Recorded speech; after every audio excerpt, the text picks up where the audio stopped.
Hello दोस्तों, नमस्ते, जय माता दी। मैं अपने चैनल सोना मोदी लोकगीत नेहा मोदी लोकगीत दोनों पे आप लोग का स्वागत करती हूँ। छोटा सा बहुत प्यारा गारी गीत लेके आई हूँ आप सबके लिए। आप लोग सुनिएगा, फ्लैश करिए, कमेंट बॉक्स में जरूर बताइएगा कि कैसा लगा। तो चलिए मैं सुनाती हूँ, आप लोग सुनिए।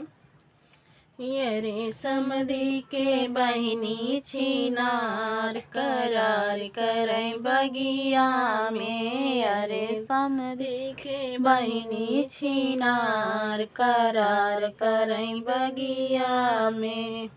रोजई करार करई एक दिन प्यार करई। रोजई करार करई एक दिन प्यार करई।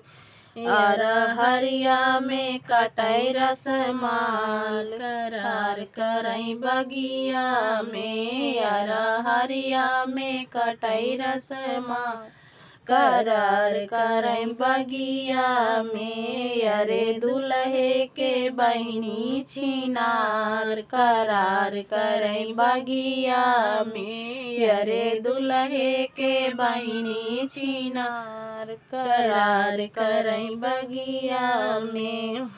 टोला मोहल्ला के लइका पटावई। टोला मोहल्ला के लड़का पटावई। अरे रतिया में कटई रसमाल करार करई बगिया में। अरे रतिया में कटई रसमाल करार करई बगिया में। अरे अगुआ के बहिनी छिनार करार करई बगिया में। अरे अगुआ के बहिनी छिनार करार करई बगिया में।